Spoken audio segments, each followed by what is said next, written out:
चलिए गाइज, अभी हम लोग आज जो स्टार्ट करने जा रहे हैं वो हमारा है study the following case and situation and explain your opinion any 2 out of 3। 6 marks का आता है, ईच 3 मार्क्स। ओके, कोई भी 2 करना होता है 3 में से, और आपको ये एक क्वेश्चन जो होगा वो 3 मार्क्स का होगा। ये बात सबको समझ में आया मैंने क्या बोला? तो चलिए यहाँ पे देखिए, mister Harshad is an entrepreneur and engage in production of eco friendly utensil. Okay, mister Harshad है, एक एंटरप्रेन्योर है, वो किसमें इंगेज है, क्या करते हैं, प्रोडक्शन करते हैं इको फ्रेंडली यूटेंसिल का। Both male and female worker are working in his factory. Male worker भी उनके यहाँ पे काम करते हैं और फीमेल वर्कर भी उनके फैक्ट्री में काम करते हैं। All male employees are directly working in on machines whereas female employees are working in a packaging department. देखिए दोनों का डिपार्टमेंट अलग अलग है। ओके, मेल वर्कर जो है वो मशीन के ऊपर काम कर रहे हैं और फीमेल वर्कर जो है वो पैकेजिंग डिपार्टमेंट पे काम कर रही है। देखिए दोनों का काम, दोनों को क्या कर दिया, बांट दिया गया, डिवाइड कर दिया गया दोनों का काम, right. Okay, Mr Sharad is working as a finance manager while Mrs Naina is working as a HR manager. Mr Sharad जो है वो क्या कर रहे हैं, फाइनेंस मैनेजर है, और मिसेस नैना जो काम कर रही है वो एचआर मैनेजर है, वहां पे काम कर रही है। Who is responsible for recruiting employees in the factory on the basis of identify any one principle of the management in the case above case। चलिए क्या बोल रहा है, देखिए आइडेंटिफाई करके बताइए कि ऊपर कौन सा प्रिंसिपल ऑफ मैनेजमेंट होगा। तो देखिए गाइस, दोनों के काम को बांट दिया गया है, मेल वर्कर को अलग कर दिया गया है, फीमेल वर्कर को अलग कर दिया गया है। तो गाइस बताइए यहां पे कौन सा प्रिंसिपल आएगा, डिवीजन ऑफ वर्क आएगा ना। काम को डिस्ट्रीब्यूट कर दिया उनके हिसाब से, उनकी कैपेबिलिटी के हिसाब से, उनके स्किल के हिसाब से। तो फर्स्ट वाले का आंसर जो होगा वो होगा principle of division of work is identified in above case. समझ में आया क्या, समझ में आया। दूसरा क्या बोल रहा है, what is the designation of Mrs Naina in this organisation. Mrs Naina का डेजिग्नेशन क्या, एचआर मैनेजर है, वो क्या है, एचआर मैनेजर। तो देखिए यहां पे आपको सेकंड वाले का आंसर मिलेगा, एचआर मैनेजर। थर्ड वाले का answer, who is responsible for overall planning of the organize. कौन रिस्पॉन्सिबल है ओवरऑल प्लानिंग, ऑब्वियसली सी बात है जो एंटरप्रेन्योर रहेगा वही प्लानिंग करेगा ना बच्चा। एंटरप्रेन्योर कौन है यहाँ पे, हर्षद, मिस्टर हर्षद, पूरा प्लान वही करेंगे भैया, उन्हीं का तो बिजनेस है, राइट। तो mister Harshad an entrepreneur, he is responsible for overall planning of the organization. चलिए नेक्स्ट बात करते हैं, mister Ram an emerging entrepreneur has design, वो डिजाइन कर structure on his business organization by taking into consideration the required resources such as land, money, machinery, workforce etcetera for his new business. Okay, मतलब कि देखिए राम जो है वो entrepreneur है, emerging entrepreneur है, वो क्या सोच रहे हैं, स्ट्रक्चर, डिजाइन स्ट्रक्चर कर रहे हैं लोगों को, मतलब कि जो जो रिसोर्सेज है ना उसको क्या कर रहे हैं, एकत्रित कर रहे हैं। कौन कौन से रिसोर्स, जैसे मनी हो गया, मशीनरी हो गया, वर्कफोर्स हो गया, इसको एकत्रित कर रहे हैं ताकि मिलाजुल के काम करेंगे। ओके, बिजनेस करेंगे ये। Okay, he appointed mister Shyam as a manager, उन्होंने जो मिस्टर श्याम को अपॉइंट किया as a manager. Mister Ram has assigned a responsibility such as recruitment, selection, training and development and to determine the remuneration of the employees to mister Shyam को दिया हुआ है ये काम करने के लिए। Okay, selecting, training, development, determine करना, रेम्यूनरेशन, सब जो भी एम्प्लॉइज के मिस्टर श्याम को दिया गया। Mister Ram has also appointed, उन्होंने एक जन को और अपॉइंट किया, mister Shubham, to supervise the work done by the employees. Okay, mister Shubham जो वो सुपरवाइज कर रहे हैं वर्क जो एम्प्लॉइज ने किया according to the standard given to the employees. Okay, ये चेक कर रहे हैं भैया, क्या आपने जो एम्प्लॉय को काम दिया था standard given time to the employees. Okay, तो गाइस देखिए जब भी वर्ड स्टैंडर्ड आ रहा थोड़ा सा ध्यान देना। Mister Shubham has also suggest the remedies to the employees wherever necessary in this contents find out the management function perform by. तो मिस्टर राम की बात कर रहा है। ओके, मिस्टर राम कौन सा फंक्शन कर रहे हैं, एक तो मिस्टर राम खुद एंटरप्रेन्योर, तो भैया प्लानिंग भी वही कर रहे हैं, साथ साथ में रिसोर्सेज को देखिए, वो रिसोर्सेज को क्या कर रहे हैं, कलेक्ट भी कर रहे हैं ना। तो रिसोर्सेज को कलेक्ट करने वाला कौन सा फंक्शन था, एकत्रित करके वहां पे ऑर्गेनाइजेशन भी कर रहे हैं, दोनों कर रहे हैं, planning and organization. Mister Ram का आएगा प्लानिंग एंड ऑर्गेनाइजेशन। गाइस यहाँ पे ध्यान देना। ओके, तो देखिए यहाँ पे लिखा हुआ है mister Ram perform the planning function, आप यहाँ पे ऑर्गेनाइजिंग भी डाल देना, दोनों डालना। ओके, आगे की बात करते हैं, मिस्टर श्याम क्या कर रहे हैं। मिस्टर श्याम देखिए गाइस, उनको जो वर्क दिया गया मिस्टर श्याम को, एम्प्लॉय का क्या कर रहे हैं, रेम्यूनरेशन कर रहे हैं, रेम्यूनरेशन देने का काम डिटरमाइन करते हैं, डेवलपमेंट, ट्रेनिंग, सिलेक्शन, मतलब ये स्टाफिंग वाली बात है, ये स्टाफिंग अपने पढ़ा था स्टाफिंग में। तो देखिए मिस्टर श्याम का जो है वो परफॉर्म कर रहे हैं स्टाफिंग। तो मिस्टर शुभम क्या कर रहे हैं गाइस, ध्यान देना, मिस्टर शुभम ने यहाँ पे देखिए standard given to the employees according to the, क्या वो एम्प्लॉय स्टैंडर्ड के टाइम से स्टैंडर्ड के हिसाब से काम कर रहा है कि नहीं, चेक किया जा रहा है, चेक किया जा रहा है मतलब कि कंपेयर किया जा रहा है स्टैंडर्ड और एक्चुअल को। तो गाइज यहाँ पे कंट्रोलिंग आता है, क्या आएगा, कंट्रोलिंग। तो दिखा मिस्टर शुभम परफॉर्म कर रहे कंट्रोलिंग फंक्शन। चलिए नेक्स्ट क्वेश्चन की तरफ बढ़ते फटाफट। In XYZ company mister Lele given instruction to the employees working under him. Mister Lele जो है वो इंस्ट्रक्शन दे रहे हैं अपने एम्प्लॉइज को, वो जो उनके अंदर में काम कर रहा है, उनके अंडर में। Provide guidance and motivate them for their best performance के लिए। On other hand mister Sayyed takes efforts to harmonize the work done by the employees of different department while achieving organizational goal. Okay, Lele जो है वो instruction देते हैं अपने employ को, जो उनके अंदर में काम करता है उनको क्या करते हैं, गाइडेंस देते हैं, मोटिवेट करते हैं ताकि वो परफॉर्मेंस अच्छे से कर सके। उसके साथ साथ अगर जो मिस्टर सैयद है वो क्या कर रहे हैं, हार्मोनाइज मतलब कि बोलते हैं ना हम लोग एकदम कोई भी वर्क कंपनी कैसी चली, स्मूथ चलनी चाहिए, ओके स्मूथ चलना चाहिए, बोलते हैं ना एक दूसरे से मिलजुल के चलना चाहिए, तालमेल होना चाहिए हर डिपार्टमेंट के अंदर, ओके, जिससे हम लोग अपने ऑर्गेनाइजेशन के गोल को अचीव कर सकते हैं। ये बात समझ में आ गया जो भी, ओके। नेक्स्ट है mister Desai is looking after the arrangement of required resources to the business organization. Okay, चलिए मिस्टर देसाई क्या कर रहे हैं, जितने भी रिसोर्सेज हैं उनको क्या कर रहे हैं, अरेंज कर रहे हैं। तो गाइज रिसोर्सेज को अरेंज करना, अभी हमने ऊपर पढ़ा था रिसोर्सेज को अरेंज करना, जैसे कि वो कर रहे थे ना, यहाँ पे देखिए, यहाँ पे देखिए रिसोर्सेज को अरेंज कर रहे थे। तो सर इसको अपन क्या बोल रहे थे रे बाबा, ऑर्गेनाइजेशन का काम कर रहे हैं, ऑर्गेनाइजेशन। तो कौन कर रहा है, मिस्टर देसाई। तो पहले वाले का आंसर जो है ऑर्गेनाइजेशन कौन कर रहा है, मिस्टर देसाई। फर्स्ट वाले का आंसर आएगा मिस्टर देसाई ऑर्गेनाइजेशन का काम कर रहे हैं। बात समझ में आया क्या बच्चा, देखिए, ओके। अब ध्यान देना, लेले जो है वो इंस्ट्रक्शन दे रहे, लेले क्या कर रहे, इंस्ट्रक्शन दे रहे, गाइड कर रहे, मतलब डायरेक्शन की तरफ दिखा रहे, डायरेक्शन। तो डायरेक्शन कौन दिखा रहा है, मिस्टर लेले। बात समझ में आ गया, मिस्टर लेले जो है वो डायरेक्शन दिखा रहे। और कोऑर्डिनेशन कौन कर रहा है, देखिए हार्मोनाइज का मतलब मैंने बताया था यहाँ पे कैसा, एक स्मूथ फंक्शन में चलना चाहिए, मतलब कि एक दूसरे से मिलजुल के, डिपार्टमेंट एक दूसरे से मिलजुल के क्या करेगा, अपने ऑर्गेनाइजेशनल गोल को अचीव कर रहा है। तो भैया तालमेल अगर अच्छा रहेगा, स्मूथ चलेगा, तभी तो आप अपने ऑर्गेनाइजेशनल गोल को अचीव कर पाओगे। तो उसको क्या बोलते हैं, कोऑर्डिनेशन बोलते हैं। जब तालमेल अच्छा रहेगा, मिलजुल के काम करोगे, तो मिस्टर सैयद वो काम कर रहे हैं। बात समझ में आ गया, 3 खत्म। चलिए next question number 4। Mr Soham is a young MBA management, देखिए management of business and administration degree holder. Mr Naveen is a BCom graduate. Mr Soham is willing to start dairy farm at his village. Mr Soham जो है वो क्या करना चाह रहे हैं, start करना चाह रहे हैं क्या, फार्म अपने विलेज में, उनकी इच्छा है। Mr Naveen is willing to work as a cashier in a private bank. Okay, Mr Naveen की क्या इच्छा है कि वो क्या काम करना चाहते हैं, कैशियर का काम करना चाहते हैं, कहां पे, प्राइवेट कंपनी में। तो चलिए गाइज इसको करने का देखते कैसे करते हैं। सबसे फर्स्ट बोला है find out dream of the Sohan and Naveen.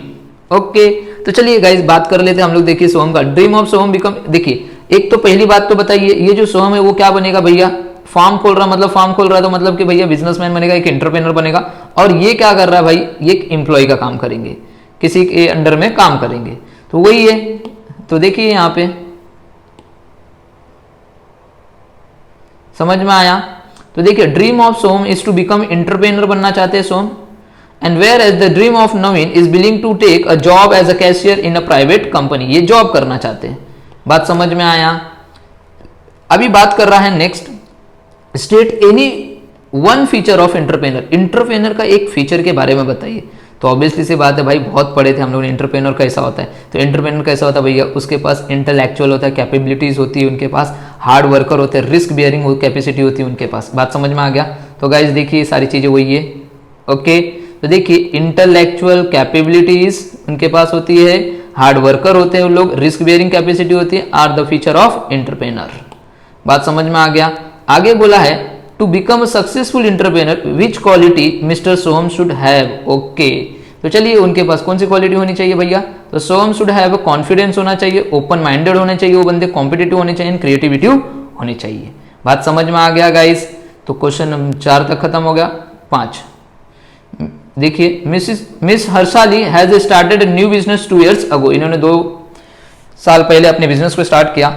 Her customer are located in different parts of the country, इनके जो कस्टमर है वो अलग अलग पार्ट्स ऑफ कंट्री, मतलब कि कोई दिल्ली, कोई मुंबई, कोई पंजाब, कोई हरियाणा, ऐसे ऐसे कंट्री में हैं। Hence they are directly depositing will amount in her business account. Okay, जो भी उनके कस्टमर हैं वो उनके बैंक अकाउंट में कहाँ पे करते हैं, उनके बिजनेस अकाउंट में पे करते हैं। तो बिजनेस अकाउंट को क्या बोलते हैं, करंट अकाउंट, ये याद रखना। ओके, उनका कोई सेविंग अकाउंट नहीं, उनके बिजनेस अकाउंट, तो बिजनेस अकाउंट को क्या बोलेंगे, करंट अकाउंट, ये याद रखना। Okay, at the same time she use to pay various payment from this account only. At the same time वो भी जो भी पेमेंट करती है वो इसी अकाउंट से करती है। ओके, बात करते हैं हम लोग identify type of account maintain by the miss Harshali. अरे बाबा, मैंने अभी बता दिया, ऊपर ही बता दिया भाई, current account. Miss Harshali has maintain the current account. Okay, अब बात करा suggest any one modern way of money transfer to miss Harshali. तो यहाँ पे देखिए एक मॉडर्न वे बोल रहा है मनी ट्रांसफर का, तो गाइस एनईएफटी आ सकता है हमारा, तो एनईएफटी सबसे मॉडर्न है, तो आप डाल सकते हो। ओके, यहाँ पे तो देखिए NEFT which stands for national electronic fund transfer is one of the modern way of transferring fund, okay, from one branch to another branch, from one bank to another bank. Okay, because एक bank इनका यहाँ पे है, तो कोई customer यहाँ पे, कोई कस्टमर वहाँ पे है, तो गाइस ऐसे एक ब्रांच से अनदर ब्रांच में ये एनईएफटी के द्वारा पेमेंट हो जाता है। ओके, बात करते हैं what kind of facility does she get on her bank account. देखिए अब उनके पास जो अकाउंट है वो तो करंट अकाउंट है, तो करंट अकाउंट होल्डर को कौन सी फैसिलिटी दी जाती है, ओवरड्राफ्ट की फैसिलिटी दी जाती है।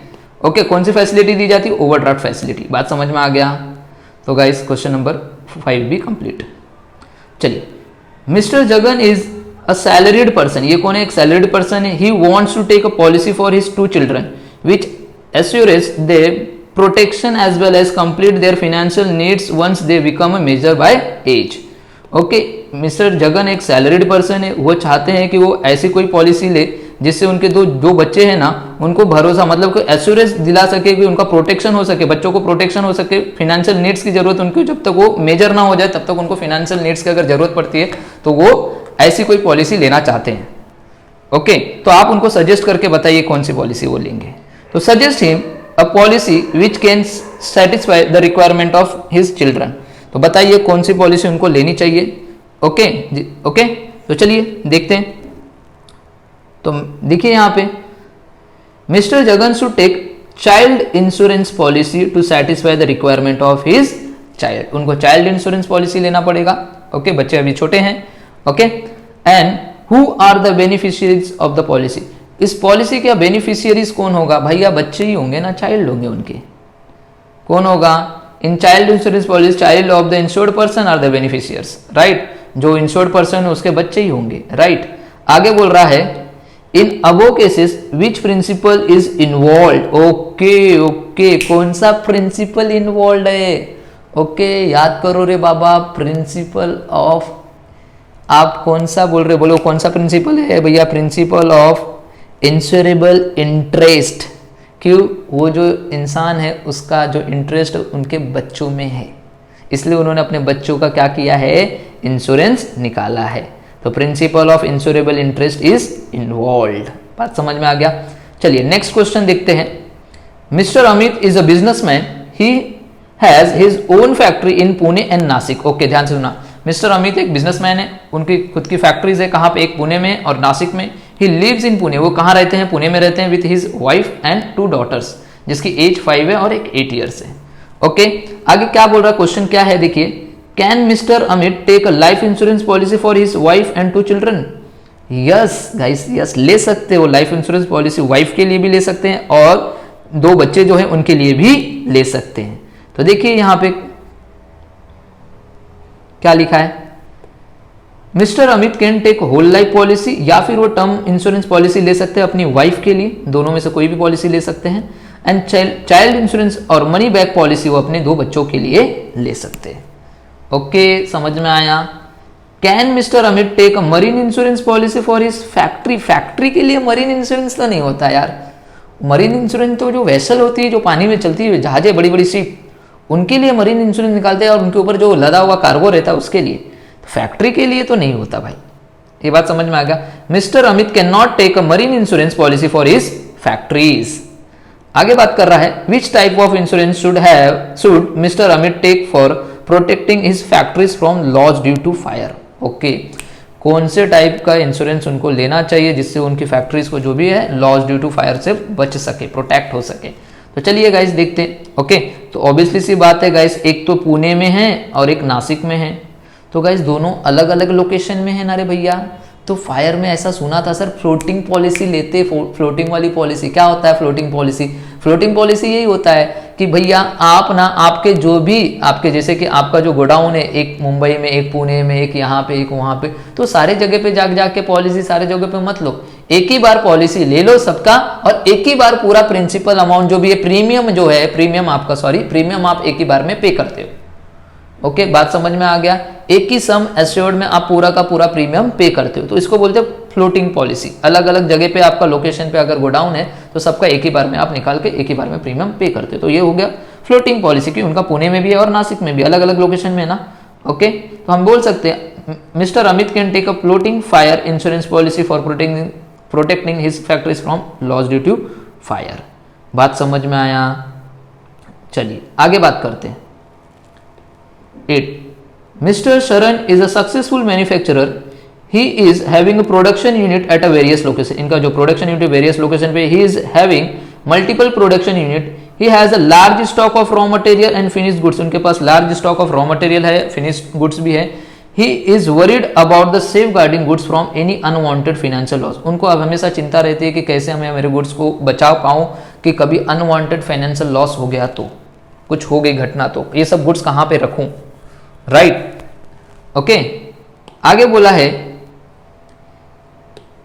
he also required to transfer raw material and finished goods from one unit to other but does not have any facility. Okay, उनको देखिए ट्रांसफर भी करना पड़ता है जो गुड्स ना गाइस, रॉ मटेरियल हो गया या फिनिश गुड्स, एक यूनिट से दूसरे यूनिट पे, बट उनके पास ऐसी कोई फैसिलिटी नहीं है जिसके द्वारा वो ट्रांसपोर्ट कर पाए, सॉरी ओके, कुछ कर पाए, गुड्स को भेज पाए वहां पे।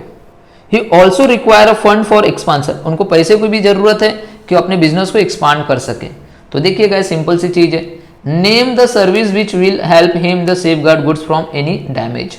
देखिए भाई गुड्स का टेंशन है तो भैया गुड्स को आप वेयर हाउस में रख दीजिए ना, वेयर हाउस की फैसिलिटी देती है आपको, वेयर हाउस है, वेयर हाउस की फैसिलिटी आपको मिलेगा, तो वेयर हाउस में रख दीजिए। तो देखिए warehousing is the service which will help to safeguarding the goods from the damage. दूसरा भैया अगर आपको ट्रांसफर करने के लिए रॉ मटेरियल जो है अब फिनिश गुड से आपको वन यूनिट से दूसरे यूनिट तक नहीं जा पा रहा है, तो इसके लिए कौन सा फैसिलिटी, कौन सा डिफिकल्टीज आपको कौन सा करना पड़ेगा भैया, ट्रांसपोर्ट फैसिलिटी।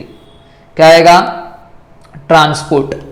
तो which service will help him to remove the difficulty of place, बोल रहा है कि डिफिकल्टी ऑफ प्लेस के लिए कौन सी फैसिलिटी, ओके, कौन से सर्विस की जरूरत पड़ेगी उनको गाइस, ट्रांसपोर्ट सर्विस की जरूरत पड़ेगी। किसकी पड़ेगी? ट्रांसपोर्ट सर्विस, जो उनको मदद करेगा डिफिकल्टी ऑफ प्लेस के लिए।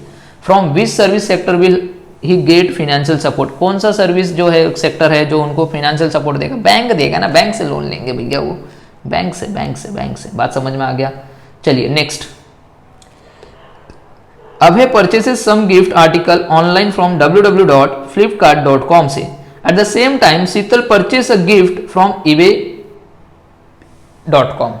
Okay, which website is related to C2C? C2C कौन सा भैया? ये तो फ्लिपकार्ट तो बिजनेस टू बिजनेस, ये बिजनेस वाला है, तो eBay वाला जो है वो C2C वाला है, eBay वाला। ओके, यहाँ पे कंज्यूमर टू कंज्यूमर होता है, eBay वाला। ओके, तो eBay कौन कर रहा है? शीतल। तो ओके, तो ebay.com is related with C2C। Which website is related to B2C? यहाँ पे बिजनेस टू कंज्यूमर की बात कर रहा है, मतलब एक बिजनेस फर्म है जो कंज्यूमर को बेच रहा है, तो बिजनेस फर्म कौन है? फ्लिपकार्ट, जो ओके B2C कंज्यूमर को सेल करता है। Which first step does Ava need to follow? चलिए ऑनलाइन ट्रांजेक्शन में सबसे पहला स्टेप क्या होता है बताइए? रजिस्ट्रेशन कराना रहता है। Before online shopping online shopping करने से पहले Abhay has to register with the www.flipkart.com।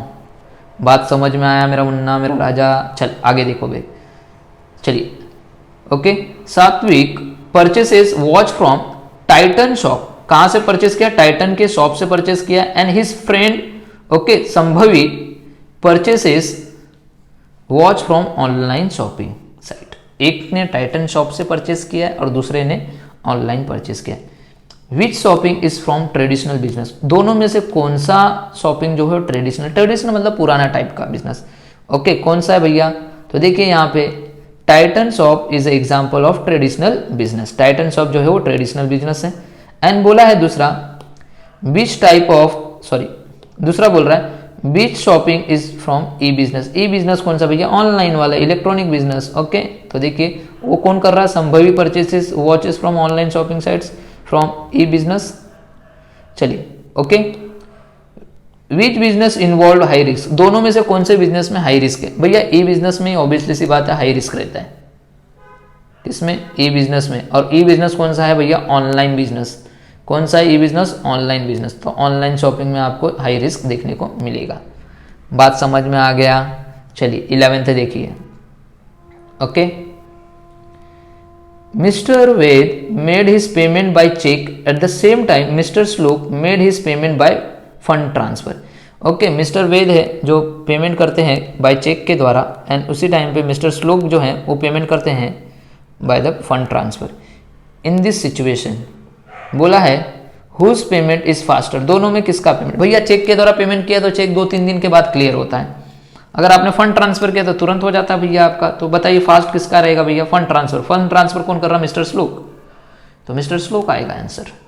आगे की बात करते हैं, whose payment is related to traditional business, दोनों में से किसका बिजनेस ट्रेडिशनल है, तो भैया चेक वाला ट्रेडिशनल, ये तो अभी ऑनलाइन आया है। ओके, ये तो मॉडर्न है भैया, चेक वाला, तो चेक कौन है, मिस्टर वेद, तो मिस्टर वेद। ओके, चेक किसका है, मिस्टर वेद का, वो पुराना सिस्टम है। Whose payment is related to e business, दोनों में से किसका पेमेंट जो है वो ई बिजनेस से रिलेटेड है गाइस, फंड ट्रांसफर वाला। तो फंड ट्रांसफर वाला कौन है, मिस्टर श्लोक, मिस्टर श्लोक। बात समझ में आया सबको, यहां तक किसी को डाउट। चलिए अभी देखिए नेक्स्ट क्वेश्चन, देखिए क्या बोल रहा है।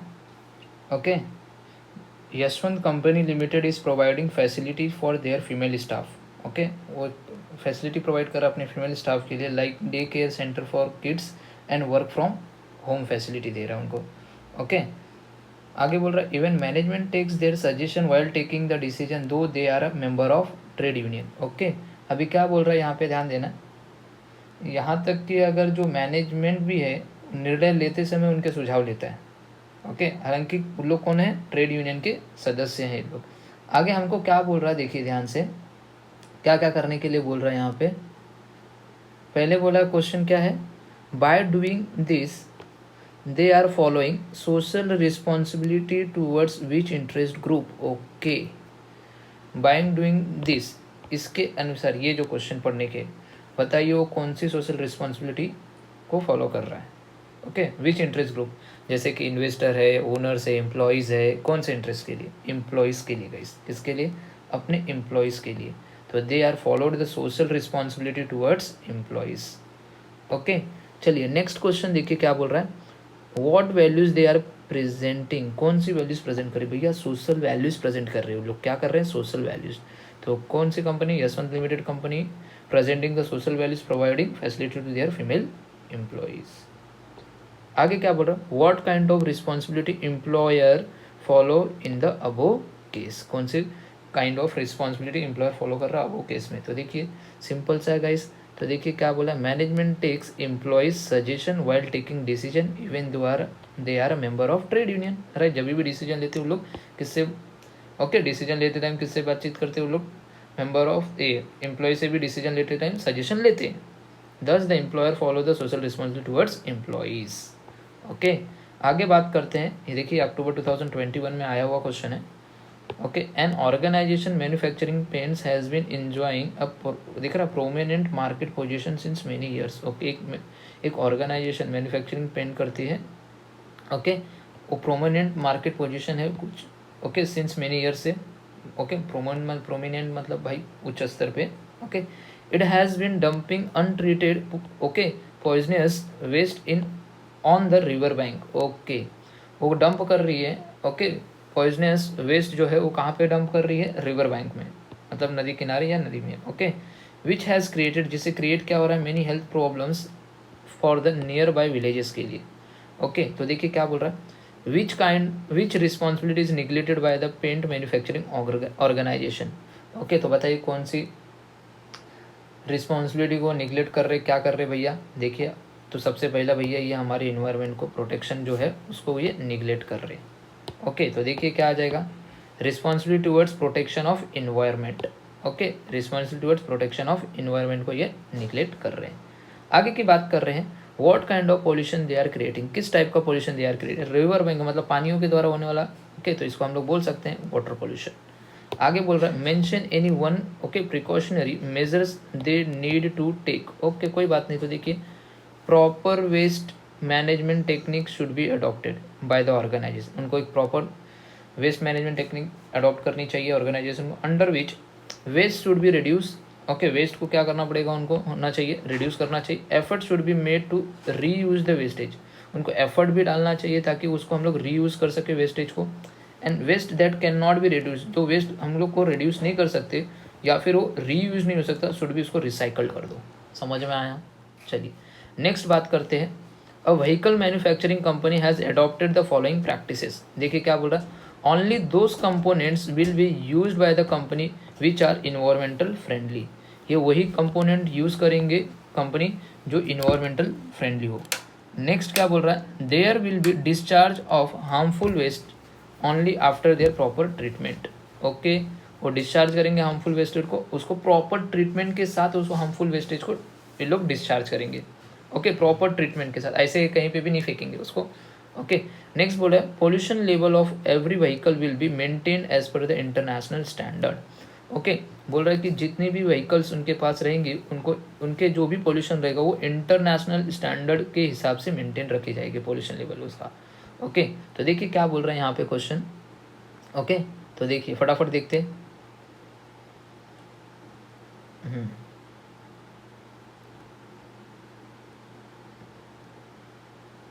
चलिए देखिए first question, by doing this business organisation follows the social responsibility towards which interest group. तो देखिए गाइस क्या बोल रहा है, business organisation follows the social responsibility towards society. ये किसके लिए कर रहे हैं, सोसाइटी के लिए कर रहे हैं, for the protection of environment, समाज के लिए कर रहे हैं। What kind of pollution do they want to avoid. Okay, तो देखिए they want to avoid air pollution. Okay, vehicle से जो निकलने वाले जो धुएं रहते हैं उससे एयर पोल्यूशन होगा। What kind of message do they want to convey, वो कुछ टाइप का मैसेज कन्वे करना चाहते हैं, देखिए संदेश देना चाहते हैं। देखिए they want to convey the message that business should be committed to protect the environment. Okay, protect करो, is not to create imbalance in nature. Okay, कुछ इम्बैलेंस क्रिएट मत करो नेचर के अंदर। ओके, ये मैसेज वो देने चाह रहे हैं ताकि हम लोग क्या कर सके भैया, प्रोटेक्ट कर सके अपने इन्वायरमेंट को, और क्या नहीं क्रिएट करना है, इम्बैलेंस इन नेचर। ओके, चलिए क्वेश्चन नंबर ये 15 देखिए। Mister Ashok visited a shop to buy a pair of shoes ₹700। Okay, visit किए थे एक शॉप में, बाय जिसका शूज़ खरीदे, जिसका कितने का था, 700। The salesman force him to buy a pair of bigger size shoes of ordinary company by claiming this size would be suitable to him. Salesman ने उनको फोर्स किया और कहा दूसरा शूज़ लेने के लिए बिगर साइज़ का, और उन्होंने क्या बोला कि ये, और सेल्समैन ने उनको ये भी बोला कि ये आपके लिए सूटेबल है। ओके, बड़े साइज़ का शूज़ देके बोल रहा है कि ये आपके लिए सूटेबल है। Okay, after reaching home he discovered that shoes are still too big for him. जैसे ही वो घर पे पहुंचते हैं तो उन्होंने देखा कि वो शूज़ क्या था, बहुत बड़ा था उनको, बड़ा। He claimed about the shoes to the shopkeeper, उन्होंने कंप्लेन किया, सॉरी उन्होंने क्या किया, कंप्लेन किया about the shoes to the shopkeeper के पास। It was denied by the shopkeeper to replace the shoes despite of availability of stock. But क्या हो गया, किसने डिनाई कर दिया, शॉपकीपर ने उसको डिनाई कर दिया, हम इसको रिप्लेस नहीं करेंगे। इन अबो केसेस देखिए क्या बोल रहा है, which right has been violated, कौन सा राइट यहाँ पे वायलेट हुआ है बताइए guys, which right has been violated. तो गाइस यहाँ पे देखिए, तो सबसे पहला in the above cases right to choose has been violated, ये बात समझ में आ गया। आगे बोला है comment on the right which has been violated, comment बताइए। ओके, जो कौन सा जो राइट वायलेट हुआ है उसके ऊपर। तो देखिए ओके, तो देखिए यहाँ पे guys, according to this right consumer have right to select the goods as per his requirement. Okay, the seller can not force the customer to buy specific product in this manner. Okay, in this manner monopoly is avoided and prevented, right. बोला था क्या, comment on the right which has been violate, जो right violate हुआ है, right to choose, उसके ऊपर comment करके बताइए। तो क्या क्या बोला, according to this right consumer have right to select, consumer के पास राइट है, वो कोई भी प्रोडक्ट को सिलेक्ट कर सकता है अपने रिक्वायरमेंट के हिसाब से।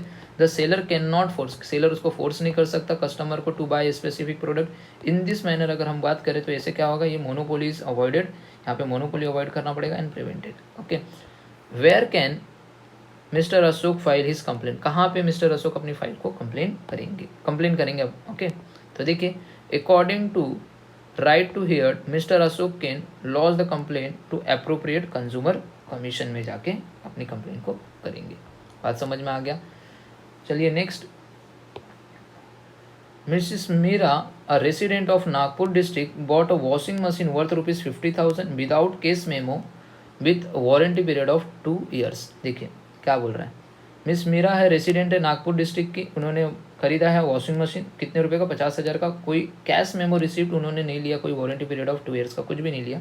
आफ्टर 1.5 years सी नोटिस सम डिफेक्ट, ओके, 1.5 साल के बाद उन्होंने देखा कि कुछ डिफेक्ट हो गया। Asked to the company to repair और रिप्लेस, उन्होंने पूछा कंपनी से रिपेयर एंड रिप्लेस के लिए। The company did not accept her complain, company ने एक्सेप्ट नहीं किया, ओके, उनके कंप्लेन को डिस्पाइट कर दिया, and defective, okay, of defective product का, ओके, डिस्पाइट कर दिया ऑफ डिफेक्टिव प्रोडक्ट का इन द अबो केस। चलिए बताइए क्या क्या यहाँ पे कर सकते हैं हम लोग। चलिए देखिए, सबसे first, suggest suitable redressal machinery to protect her right, बताइए कौन सा redressal machinery protect to her right कौन सा होगा। ओके, तो चलिए देखते हैं क्या है। Mrs Meena can file complaint in the district commission as her complaint does not exceed ₹1 crore। Okay, वो कहाँ पे जाएंगे अपनी कंप्लेंट को फाइल करने के लिए, डिस्ट्रिक्ट कमीशन में जाएंगे गाइस। बोल रहे थे redressal machinery to protect her right, suggest करिए कौन सा सूटेबल रहेगा उनके लिए सूटेबल रहेगा डिस्ट्रिक्ट कमीशन, बिकॉज उनका जो भी वर्थ है जो गुड्स की वो कितना है, 1 crore से नीचे है। आगे की बात करते हैं, if she is not satisfied with the decision given by the redressal machinery where should she appeal, तो वो कहाँ पे अपील करेंगे। अगर सपोज उनका जो डिसीजन था, जो भी है रेड्रेसल मशीनरी, जो भी डिस्ट्रिक्ट कमीशन से जो भी डिसीजन आएगा उससे वो सहमत नहीं है, तो वो अपनी अपील को कहाँ पे लेके जाएंगी। तो देखिए सेम, इफ सी एग्रीव्ड मतलब not satisfied with the order of district commission may appeal to the state commission against such order within 45 days from the date of such order, इनको करना पड़ेगा। Okay, what was the negligence of Mrs Meera while buying washing machine, उन्होंने जब machine खरीद रही थी तो क्या उन्होंने ध्यान में नहीं दिया, क्या नहीं लिया उन्होंने, ओके, निग्लिजेंस किया। तो Mrs Meera did not collect the और ask for cash memo and guarantee and warranty card for 2 years, ये चीज़ें वहाँ से नहीं ली थी। आगे बात करते हैं, लास्ट क्वेश्चन है अपना, Mr X purchase goods from nearest shop, okay, Mr X purchase किया goods from nearest shop, Mr Y purchase a mobile from Tokyo, and Mr Z of Nandurbar purchases electronic goods from Delhi. Okay, तो चलिए देखते हैं क्या क्या बोला। From which type of market does Mr X purchase, चलिए Mr X ने कौन से मार्केट से परचेज किया भैया, नियरेस्ट शॉप है ना, तो ये क्या हो गया, लोकल मार्केट। ओके, तो mister X purchase goods from local market. आगे बात करते हैं हम लोग, name the type of market from the where mister Y डील्स, मिस्टर वाई किससे डील्स कर रहा है, फॉरेन मार्केट मतलब इंटरनेशनल मार्केट से, तो यहाँ पे बोल सकते हो Y deals in the international market. And next one, state that type of market from where Z purchase goods. Okay, तो जो जेड परचेज कर रहा है वो कहाँ से परचेज कर रहा है, देखिए क्या बोल रहे हैं इसको हम लोग। तो देखिए जेड जो है वो नंदुरबार। ओके, तो देखिए Z, mister Z of Nandurbar purchase electronic goods from Delhi, जिसको हम बोलते हैं नेशनल मार्केट। गाइस इसी के साथ आपका पूरा का पूरा केस स्टडी भी खत्म हो गया है। इन्हीं केस स्टडी में से कोई भी 3 केस स्टडी आ जाएंगे आपके एग्जाम में, जिसमें से आपको 2 लिखने। सो आई होप गाइस आपको समझा रहेगा। ओके।